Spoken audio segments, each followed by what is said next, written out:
আল্লাহ পবিত্র কালামুল্লাহ শরীফ সূরা মধ্যে বলেন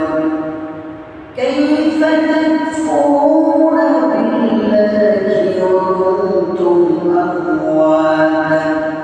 فأحياكم ثم يميتكم ثم يحييكم ثم